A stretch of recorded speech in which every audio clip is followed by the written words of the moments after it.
Bouncing through history from courtside, here's Ryan Waters. Welcome back to this preview of the 39th edition of the Interior Savings Western Canada Basketball Tournament coming to KSS on Thursday.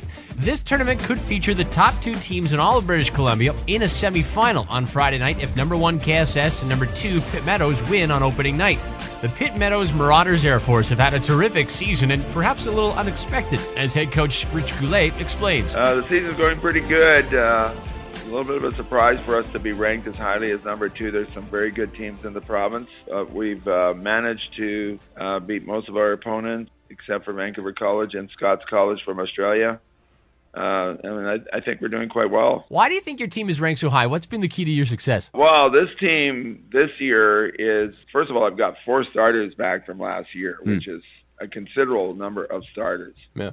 And we play defense extremely well, so that teams have to come out. They have to make sure they know what they're doing if they're going to score on us. Most of our games are 50 or below.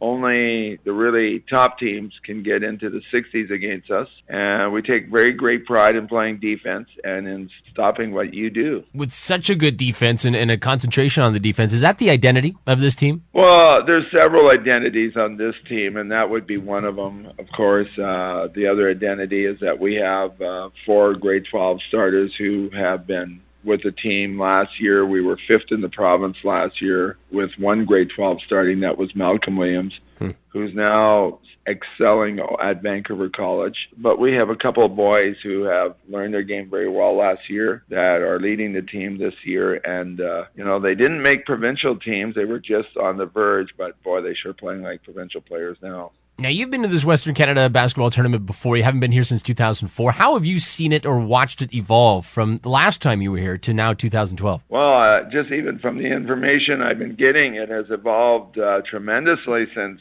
the last time I've been there. In 2004, we were in the new gym. They were having trouble. It's a huge gym. Yeah. They were having trouble really filling it with a significant number of people. Now it sounds like there's a lot more people there. Plus, they've added a lot of little touches to the tournament to make it a major event.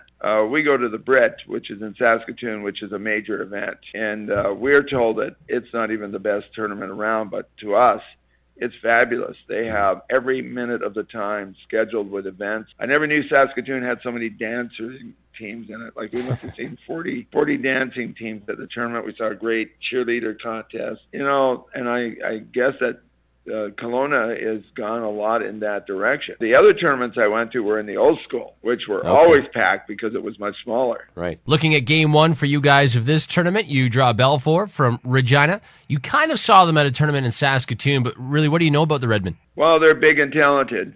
And since they came to the Brit, lost, went to the other round, we didn't get to see much of them. But you know what? They're a scary-looking team. I'd hate to think what they look like when they're all awake. So we did see that. They got a big guy or two that excels in there. But, they're a pretty good team. How good they are, I haven't really found out yet because we haven't really seen them at their best yet. That's head coach Rich Goulet of the second-best team in all of BC, the Pitt Meadows Marauders Air Force, who will open up the 39th Interior Savings Western Canada Basketball Tournament on Thursday, 6 o'clock, versus Regina's Belfour Collegiate. Until next time, I'm Ryan Waters. This has been the Ryan Waters Sports Drive. Thanks for listening.